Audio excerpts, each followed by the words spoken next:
In this video, we are going to learn about Elgamal cryptography algorithm. See, first of all, before entering into this algorithm, we just a few points about introduction.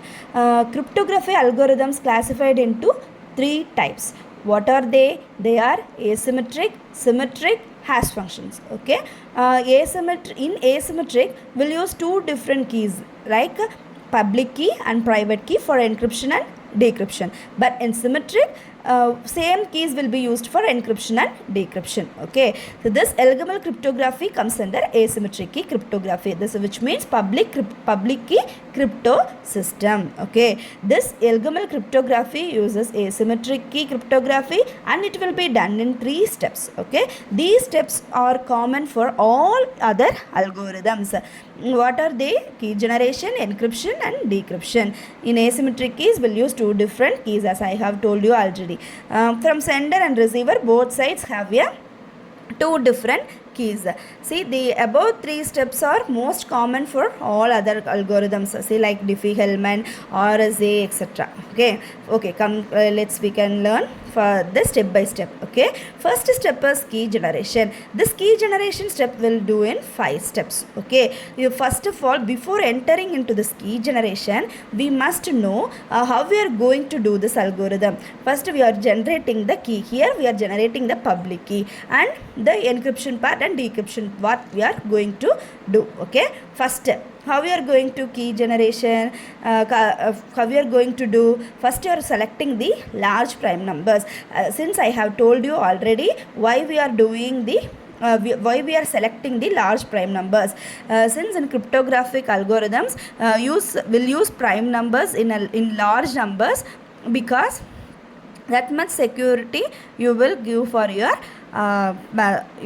communication, which means you are giving more confidential, you are maintaining the confidential objective in your communication. Okay, fine. We are selecting the large prime number, P is equal to 11, and next you are selecting the private key, we are denoting it as D is equal to 3, and you are selecting the encryption key value. Okay, the encryption key value E1 is equal to 2. Okay, next you are going to calculate. Okay, sorry, this is not select. You are going to calculate third part of encryption key E2. How we are going to calculate? E1 to the power D mod P. Since you already selected the value E1 and D as 3 mod 11. 8 mod 11, the answer is 8. Your third encryption part value have calculated, which means E2 is equal to 8.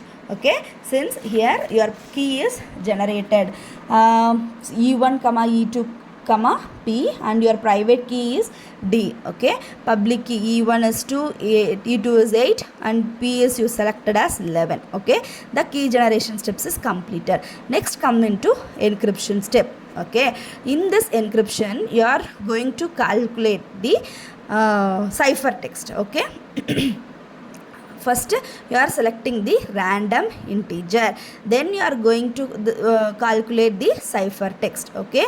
See, E1 to the power R mod P. Okay. Since the ciphertext is nothing but the conversion of plain text into ciphertext. Okay, which means it will be in an unreadable format. Next, see, you have calculated your C1 value as 5, and next ciphertext 2 you are going to calculate. Plain text into E2 to the power R mod P. Since you already know E2 R value, P value, you are going to assume the plain text, that means original text as 7. Okay, 7 into e to the power 4 mod 11. Your ciphertext value will be 6. See, C1 comma C2 value is 5 comma 6, which means your ciphertext values are 5 comma 6. Okay, the encryption part is completed. See, next come to the decryption part. In this decryption part, you are going to calculate the plain text value. Okay, C2 into C1 to the power D inverse mod P. You are calculating this plain text by using the ciphertext. Okay, 6 into 5 to the power 3 inverse mod 11. For the time consumption, here I am taking this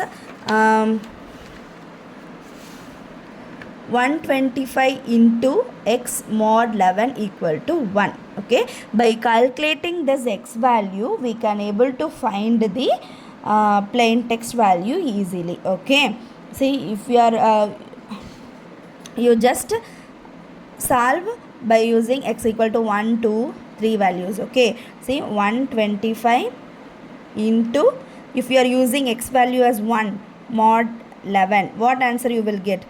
125 mod 11. Whether you will get the answer as 1? No. Next you just calculate 125 into 2 mod 11. What is 125 into 2? 250, right? 250 mod 11. Just calculate the mod value. Whether you will get the remainder as 1? No.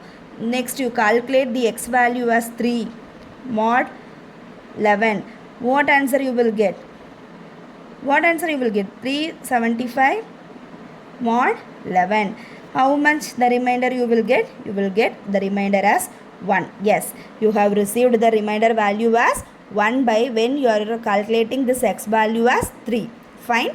Next, you just solve here. Okay, see, 125 inverse mod 11 value is 3, right? See, 6 into 3 mod 11. Listen here, 6 into 3 mod 11. 6 into 3 is 18. 18 mod 11 is 7. Since you have got result as your plain text as 7, so hence it is correct. Okay, see, your text is more maintaining the confidentiality.